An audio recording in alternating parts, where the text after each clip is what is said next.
qur'aanaa fi macaafa qulqulluu keessattis bakki takka illee bakka namni tokko waan abbaan qabneef gooftaa ta'uu qaba bakki jettu hin jirtu. Rabbiin waan hunda akka fedhetti uuma waan ta'eef dandeettii yookiin humna isaa ilma namaa agarsiisuu barbaadeeti kana godhe. Akka uumaatti silaa ilmi namaa abbaa fi haadha irraa dhalata. Rabbiin akka fakkeenyaatti nabi Aadam alayhi salaam abbaa fi haadha malee uume. Akkasumas Haawa haadha malee abbaa qofarraa uume. Fakkeenyi xumuraa kana eegamaa ture ammoo nama abbaa malee haadha qofarraa dhalatu waan ta'eef kunis nabi Ciisaan alayhi salaam dhalachuudhaan guutamee jira jechuudha. Gaafii teeta lamadaatti hogguun dhufu akka nuti musliimoonni amannutti akkasuma ammaas akka macaafni qulqulluun jedhutti Iyyasuus alayhi salaam hin duune. Rabbiin quraana keessatti suuraa An-Nisaa ayata 57-58 irratti kana jedhe inni hin ajjeefamnees hin fannifamnees garuu Rabbiin gara ifiitti ol fuudhe jee dubbate quraanni. Tanaafuu gaafiin jirtu Iyyasuus alayhi salaam hin duune hanga ammaatti waan lubbuun jiruuf aangoo nabiyyummaatiin nabi Muhammad sallallahu alayhi wasallam ni caala jechuu hin dandeenyu jettee gaafatte. Anis waanin siinjoo obboleessoo deebisaan jirtu ergamtoota Rabbii hunda keessaa kan hordoftoonni isaa Rabbi jaanii ilaalcha dogongoraatiin itti amanan nabi Ciisaa qofa nageenyi irraa haa jiraatu. Ergamtoota Rabbii khabiraa keessaa kan namoonni gooftaadha jaanii ilaalcha dogongoraatiin qabatan hin jiru. Sababa hordoftoonni isaa dogongoraan inni gooftaadha jaanii itti amanaa jiraniif jecha Rabbiin gara ifiitti ol fuudhe. Akka hogguu yeroo lama deebi'ee dhufu namoota gooftaadha isaan jiru kanneen irratti akka gooftummaan himatiin ragaa bahuuf jechuudha.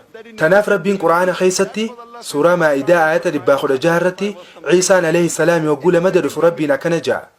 Ati anaaf ragaadha akkaan isaaniin na gabbaraan je'iniin garuu ani Rabbii xiyyaa fi keessanillee gabbaraan je'een je'ee dubbate. Haaluma wal fakkaatu wangeela Maatiyos keessattis dubbatamee jira. Guyyaa isa dhumaa sanitti wayita namoonni baay'een yaa gooftaa nuti maqaa keetiin raajii dubbannee jira. Maqaa keetiin hafuurota hamootaas baafnee jira. Hojii angootis maqaa keetiin baay'ee hojjannee jirraa miti naan ja'an.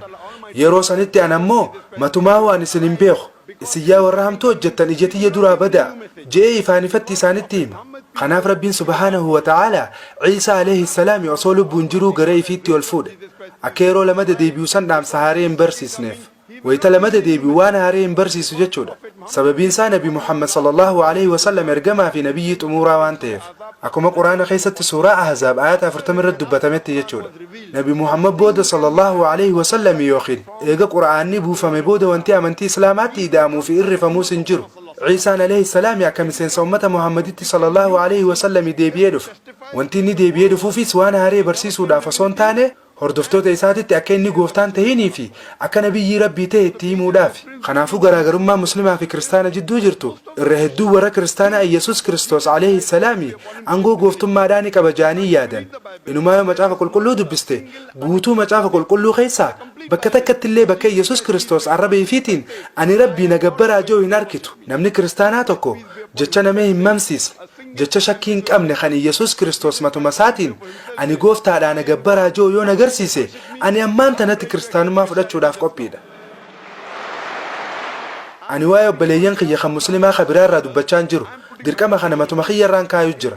Ammas dhugaan jirtu yoo macaafa qulqulluu dubbiste Iyyasuus Kiristoos akka jeetti wangeela Yohaannis boqonnaa 14:28 irratti Iyyasuus Kiristoos abbaan kiyya na caala jee. Wangeela Yohaannis boqonnaa 10:29 irrattis abbaan kiyya waa hunda caala. Wangeela Maatiyos boqonnaa 12:28 irrattis hafuura Rabbiitiin shayxaana baasa. Wangeela Luuqaas boqonnaa 11:20 irrattis quba Rabbiitiin shayxaana baasa. Wangeela Yohaannis boqonnaa 5:30 irrattis ofirraa kaasee waan takka illee godhuu hin danda'u. Waan hin dhaga'een murteessa murtiin tiyyaas taaqaati. Ani fedhiitii yoo soon taane fedhinnaa abbaa kiyyaatiin barbaada ja'a. Namni ani fedhinnaati yoo soon tahin fedhinnaa Rabbii na uumeetiin barbaada jiru muslima. Kanaafuu macaafni qulqulluun Iyyasuus Kiristoos alayhi salaam muslima akka ta'e nutti himu jira. Aangoo gooftummaa takkaa hin fudhanne. Ifaan ifatti kitaaba hojii ergamtoota boqonnaa 2:22 irratti akkana jedhe.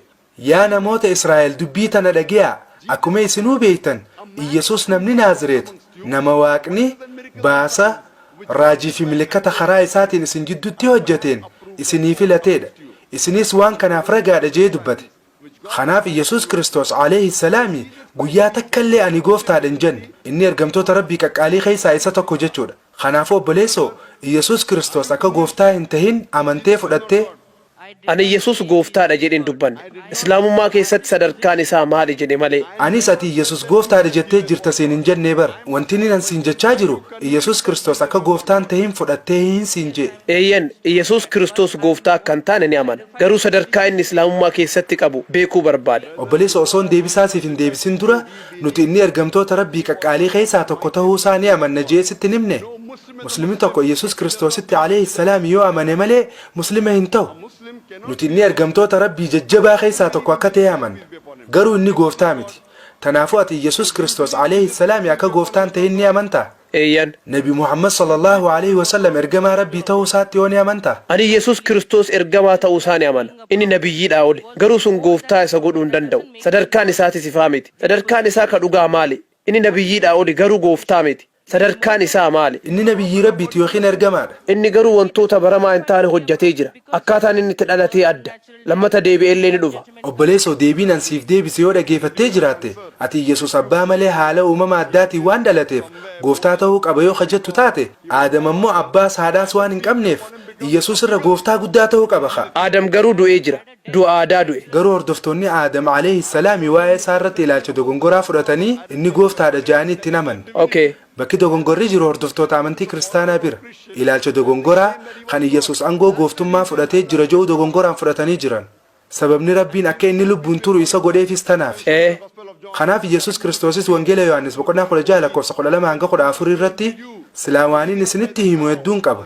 Amma garuu baaddachuu hin dandeessan. Wayitaa hafuurri dhugaan dhufu sanitti gara dhugaan jirtu hundatti isin qaceelcha. Inni ifirraa